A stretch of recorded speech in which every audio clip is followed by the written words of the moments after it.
حدیث پاک میں آتا ہے اگر تم اللہ پر توکل کرو جیسا کہ توکل کرنے کا حق ہے، اللہ تمہیں ایسے روزی دے گا جیسے پرندوں کو روزی دیتا ہے۔ کبھی امیجن کیا آپ نے پرندوں کو روزی کیسے ملتی؟ یہ حدیث میں ایسی اچھا ہو سکتا ہے انسانوں کے بارے میں فرمایا جاتا، نبی پاک فرما دیتے، جانوروں کے بارے میں فرماتے، پرندوں کے بارے میں کیوں فرمایا؟ سبحان اللہ۔ آپ کو دنیا میں پتہ ہے پرندے کتنے ہیں؟ ایک کیلکولیشن کے مطابق اس دنیا میں جتنے جانور ہوتے ہیں نا وہ انسانوں کا ملٹیپلائی بائی 10 ہوتے ہیں، ٹھیک ہے؟ ہم 8 ارب ہیں تو وہ 80 ارب ہیں، ساری جانور، چوپائے اور جتنے بھی جانور ہیں، انسیکٹس بھی اس میں ملا لیں، لیکن فرمایا پرندے اس کا ملٹیپلائی بائی 10 ہوتے ہیں۔ اٹ مینس اس دنیا میں اپروکسیمیٹلی 800 ارب پرندے ہیں، ٹھیک ہے؟ 800 ارب پرندے روز کہاں سے کھاتے ہیں؟ کوئی سپلائی لائن کو جا کے ان کو درختوں پہ پہنچاتا ہے؟ کسی گھونسلے میں کوئی آپ نے کبڈ دیکھی، کسی گھونسلے میں آپ نے کوئی سٹاک دیکھا کہ جناب یہ کل کا چارہ ہے، یہ رات کا چارہ ہے، میرے چھوٹے چھوٹے بچے ہیں اس کے لیے چارہ ہے؟ Nothing else. ہر پرندہ 800 ارب پرندے اپروکسیمیٹلی روز صبح فجر کے بعد بھوکے نکلتے ہیں، اور جب شام اپنے گھونسلے میں آتے ہیں تو سب کا پیٹ بھرا ہوا ہوتا ہے۔ سب کو کون کھلا رہا ہے؟ کوئی تو ہے جو نظام ہستی چلا رہا ہے، میرا خدا ہے۔ ایمان لاؤ نا، توکل کرو۔ جب پرندوں کو 800 ارب پرندوں کو روزی دے سکتا ہے، ارے میں اور آپ اشرف المخلوقات ہیں، میں ٹینشن ہی نہیں ختم ہو رہی کال کرو تھی نو ہے، سال بعد کیا ہوگا، بچی کی شادی کیسے ہوگی، میرے کاروبار کا کیا ہوگا، ارے مارکیٹ ڈاؤن ہو رہی ہے، ڈالر اوپر ڈالر نیچے، اسی ٹینشن میں مر گئے۔ یار جو رب چونٹی کو کن اور ہاتھی کو من دے سکتا ہے وہ اس نے مجھ سے بھی وعدہ کیا ہے۔ سیکھو نا حضرت ابراہیم سے، کاش یہ توکل نصیب ہو جائے۔ تھوڑی ایج اور بڑھتی ہے، آپ نے ایک بار ایک بڑا کمال کا منظر دیکھا کہ ایک بندے کو سمندر میں اس کی ہلاکت ہو گئی، سمندر میں وہ ڈوب کے مر گیا، مچھلیوں نے کھایا اس کی باڈی کو، تھوڑی دیر بعد اس کی لاش سمندر کے کنارے پہ آئی، تو پھر جانوروں نے کھایا، اس کے بعد دیکھا کہ پرندے آئے، پرندوں نے بھی اس کی باڈی سے کھایا۔ آپ کے ذہن میں خیال آیا کہ یا اللہ یہ بندے کو قیامت کے دن تو کیسے اٹھائے گا؟ ایمان تو تھا مگر اس کی باڈی کے اجزاء تو 3 الگ الگ مخلوقات کھا گئیں، اور قیامت کے دن یہ واپس کھڑا ہونا ہے اس نے۔ تو سبحان اللہ، آپ نے اللہ سے کہا وَإِذْ قَالَ إِبْرَاهِيمُ۔ پھر یہ دیکھیں حضرت ابراہیم کا یہ واقعہ بھی قرآن میں موجود، 3 پارے میں سورہ بقرہ۔ آپ کہتے ہیں وَإِذْ قَالَ إِبْرَاهِيمُ رَبِّ أَرِنِي كَيْفَ تُحْيِي الْمَوْتَى۔ اے اللہ، حضرت ابراہیم نے عرض کی کہ اے میرے رب مجھے دکھا دے تو مردے کیسے زندہ کرے گا؟ ارشاد ہوتا ہے قَالَ أَوَلَمْ تُؤْمِنْ، اے ابراہیم تو ایمان نہیں لایا، تجھے یقین نہیں؟ قَالَ بَلَىٰ وَلَكِنْ لِيَطْمَئِنَّ قَلْبِي، اے اللہ ایمان لایا ہوں، مجھے یقین ہے مگر میں ذرا دل سے دیکھنا چاہتا ہوں اور قرار آ جائے، میں عین الیقین چاہتا ہوں، میں اس کو مزید دیکھنا چاہتا ہوں۔ قَالَ فَخُذْ أَرْبَعَةً مِّنَ الطَّيْرِ، قرآن کہتا ہے رب نے فرمایا کہ اچھا 4 پرندے لے، فَصُرْهُنَّ إِلَيْكَ ثُمَّ اجْعَلْ عَلَىٰ كُلِّ جَبَلٍ، فرمایا اس کو اپنے ساتھ ہلا لے، اپنے ساتھ مانوس کر لے، پھر ان کا ایک ایک ٹکڑا پہاڑ پر رکھ دے، مِنْهُنَّ جُزْءًا ثُمَّ ادْعُهُنَّ يَأْتِينَكَ سَعْيًا، فرمایا پھر انہیں بلا، وہ تیرے پاس چلے آئیں گے پاؤں سے دوڑتے، وَاعْلَمْ أَنَّ اللَّهَ عَزِيزٌ حَكِيمٌ، اور جان رکھ اللہ غالب حکمت والا ہے۔ اب ہوا کیا، حضرت ابراہیم کو حکم ہوا کہ 4 پرندے لیں۔ اب آپ نے 4 پرندے الگ الگ لیے، مور لیا، کبوتر لیا، آپ نے مرغ لیا اور ایک گدھ لیا۔ ان 4 کو اپنے ساتھ تھوڑا ٹائم رکھا تاکہ وہ آپ سے انسیت پالے، تاکہ 4 کے بارے میں کنفرم بھی ہو جائے کہ یہی 4 ہے، کوئی اور مکس نہ ہو جائے۔ اس کے بعد آپ نے 4 کو ذبح کیا، 4 کا قیمہ بنایا اور 4 کا قیمہ مکس کر دیا، 4 کا الگ الگ نہیں، 4 کا ٹوٹل مکس کر دیا، اور اس کے چھوٹے چھوٹے پیس سمجھ لیں 4 پہاڑ پر رکھ دیے، الگ الگ پہاڑوں پر، اور 4 کی جو چہرے تھے یعنی ان کی کھوپڑیاں تھیں وہ اپنے پاس رکھی، اس کا قیمہ نہیں بنایا، یعنی ان کے سر آپ کے پاس ہیں 4 پرندے کے، 4 کا مکس قیمہ ہو چکا ہے، اور 4 الگ الگ پہاڑ پر رکھ دیے۔ قرآن نے کیا کہا تو انہیں پکارو ہیں۔ اب یہ بھی ذرا میں آگے آ کے بتاؤں گا اس ایک خوبصورت آیت کے اس جز سے کیا سیکھنے کو مل رہا ہے۔ قرآن نے کیا کہا کہ انہیں پکارو، تو آپ نے کہا یا ایھا الدیک، اے مرغ، یا ایتھا الحمامہ، اے کبوتر، یا ایھا النسر، اے گدھ، یا ایھا الطاؤس، اے مور۔ آپ کی پکار پر وہ 4 پرندے جو ہیں ان کا قیمہ اب آسمان پر اڑنا شروع ہوا ہے۔ فکشن، گرافکس ہیں، آج کل اینیمیشن کا دور ہے، کمپیوٹر پر جناب لوگ بہت ساری چیزیں بنا لیتے ہیں۔ سنو 5000 سال پہلے قرآن میں یہ واقعہ موجود ہے کہ کیا ہوتا ہے، ان چاروں کا کیما اڑتا ہے، اور اب جس کا مرغ کا ہے وہ مرغ کی طرف، مور کا ہے تو مور کی طرف، کبوتر کا چاروں کے جسم پورے کمپلیٹ ہوتے ہیں، سر نہیں ہے، سر تو آپ کے پاس ہے نا، وہ چاروں پرندے بغیر سر کے دوڑتے ہوئے آپ کے پاس آتے ہیں، زندہ ہو جاتے ہیں مگر سر نہیں ہے، قریب آتے ہیں تو حضرت ابراہیم نے ان کا سر جو ہے وہ واپس ان کے پاس لگا دیا، سب سر بھی ان کا لگ گیا، آ کر دانا چگنے لگ گئے۔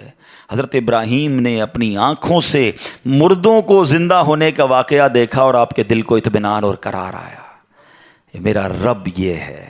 کیسے ہیں کہتے ہیں کسی کو شیر کھا جائے، کسی کو مچھلی کھا جائے، کسی کی سمندر میں موت آ جائے، معاذ اللہ کسی کے پرخچے اڑ جائیں، کوئی آگ میں راکھ ہو جائے، میرا رب چاہے تو سب کو دوبارہ جسم ان کی تمام باڈی کو پھر کریٹ کرے گا اور وہ قیامت کے دن جمع ہوں گے۔ حضرت ابراہیم نے یہ اپنی آنکھوں سے دیکھا۔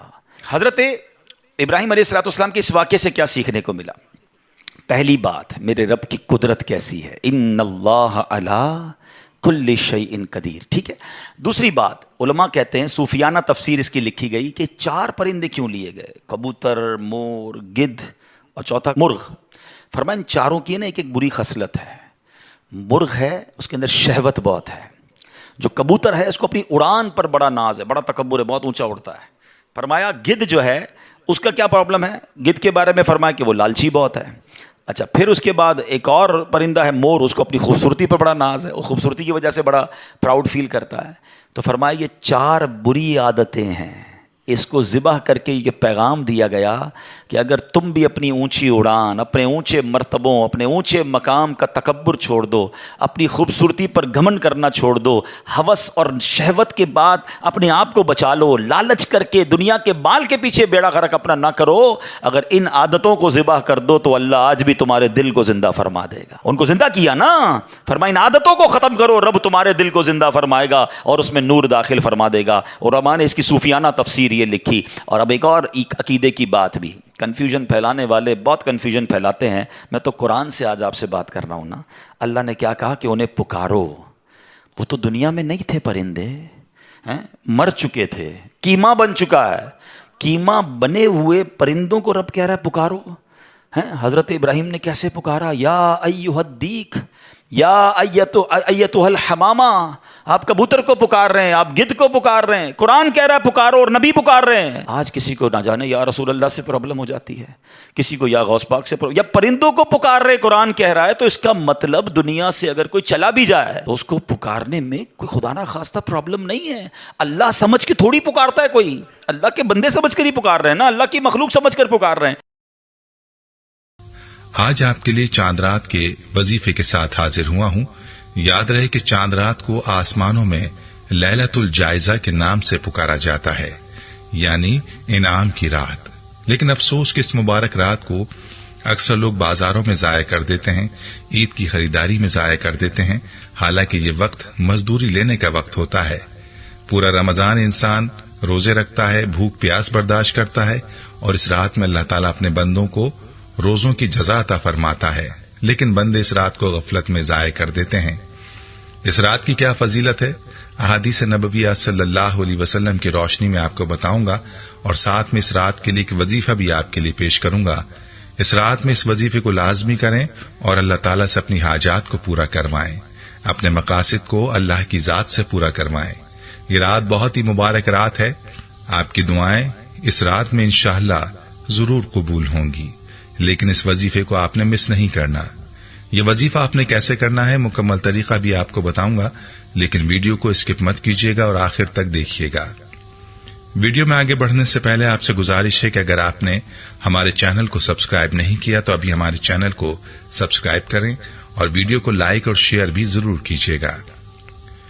پیارے بھائی اور میری بہنوں، عید الفطر کی رات جسے ہم چاند رات کہہ کر پکارتے ہیں، ایک بابرکت رات ہے۔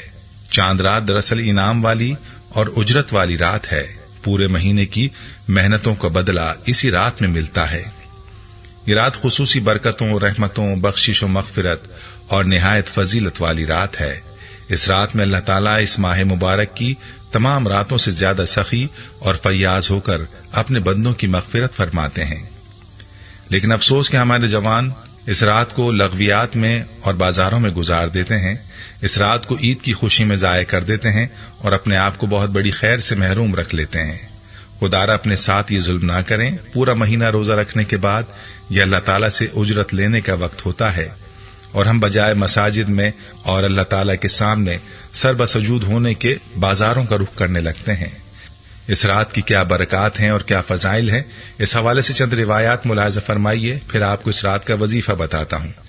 پیارے بھائیوں اور پیاری بہنوں، جناب رسول صلی اللہ علیہ وسلم کا ارشاد ہے، اللہ تعالیٰ رمضان میں روزانہ افطار کے وقت ایسے 10 لاکھ آدمیوں کو جہنم سے نجات عطا فرماتے ہیں جو جہنم کے مستحق ہو چکے تھے، اور جب رمضان کا آخری دن ہوتا ہے تو یکم رمضان سے اس آخری دن تک جتنے لوگ جہنم سے آزاد ہوئے تھے ان سب کے برابر اس آخری دن میں آزاد فرماتے ہیں۔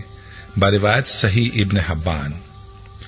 احادیث مبارکہ کی روشنی میں آسمانوں میں اس رات کو لیلۃ الجائزہ یعنی انعام والی رات اور عید کے دن کو یوم الجائزہ یعنی انعام والا دن کے نام سے پکارا جاتا ہے۔ یہ نام اس لیے کہ اللہ تعالیٰ کی طرف سے اس رات میں بندوں کو پورے رمضان کی مشقتوں اور قربانیوں کا بہترین صلہ عطا کیا جاتا ہے۔ شعب الایمان۔ اسی طرح حضرت ابو امامہ رضی اللہ عنہ فرماتے ہیں کہ نبی کریم صلی اللہ علیہ وسلم نے ارشاد فرمایا، جس نے عیدین یعنی عید الفطر اور عید الاضحیٰ کی دونوں راتوں میں اللہ تعالیٰ سے اجر و ثواب کی امید رکھتے ہوئے عبادت میں قیام کیا، اس کا دل اس دن مردہ نہیں ہوگا جس دن سب کے دل مردہ ہو جائیں گے۔ الترغیب الترہیب۔ مطلب یہ کہ آدمی ان راتوں کو عبادت الہی میں مصروف رکھے، نماز، تلاوت اور ذکر و اذکار اور دعا میں مشغول رہے۔ ان راتوں میں عبادت کرنے والے کا دل نہ مرے گا۔ اس کا مطلب یہ ہے کہ قیامت کے خوفناک، ہولناک اور دہشتناک دن میں جبکہ ہر طرف خوف و ہراس، گھبراہٹ اور دہشت پھیلی ہوگی، لوگ بدحواس ہوں گے، اس دن میں حق کے جل شانہ اس کو نعمت والی اور سعادت والی زندگی سے سرفراز فرمائیں گے۔ لیکن مشاہدہ یہ ہے کہ ہم جانے انجانے میں اس مبارک رات سے غافل رہتے ہیں۔ اس رات کے فوائد حاصل کرنے کی کوشش بالکل نہ ہونے کے برابر نظر آتی ہے، حالانکہ یہ وقت تو پورے مہینے کی عبادات کا بدل و وصول کرنے کا تھا۔ تھوڑا سا سوچنے کی ضرورت ہے کہ کوئی مزدور، کوئی ملازم، کوئی محنت کرنے والا کام تو کرے اور خوب محنت کرے، لیکن جب اجرت وصول کرنے کا وقت آئے تو وہ اجرت وصول ہی نہ کرے، تو کیا اسے عقل مند کہا جائے گا؟ روزے ختم ہوتے ہی ہم سب دنیا داری خرافات میں الجھے ہوئے نظر آتے ہیں۔ پیارے بھائیوں اور میری بہنوں، عظمت و فضیلت والی یہ رات اللہ تعالیٰ کی طرف سے امت محمدیہ کے لیے ایک خصوصی تحفہ ہے۔ اس سے بے اعتنائی اور اس کے بابرکت لمحات کو خرافات و منکرات میں ضائع کرنا اللہ تعالیٰ کی اس نعمت اور عطا کی بڑی بے قدری ہے۔ اس سے بچنے اور اس رات کو قیمتی بنانے کی فکر ہم سب کے لیے بے حد ضروری ہے۔ اس رات میں اپنے رب کریم کو راضی کرنا، اپنی محنت پر اپنی اجرت وصول کرنی ہے۔ خدا را اس کو ضائع نہ کریں۔ اس رات کا یہ وظیفہ ملاحظہ فرمائیے، اور اس کے بعد آپ کو اس رات کے 2 خاص کام بھی بتاتا ہوں۔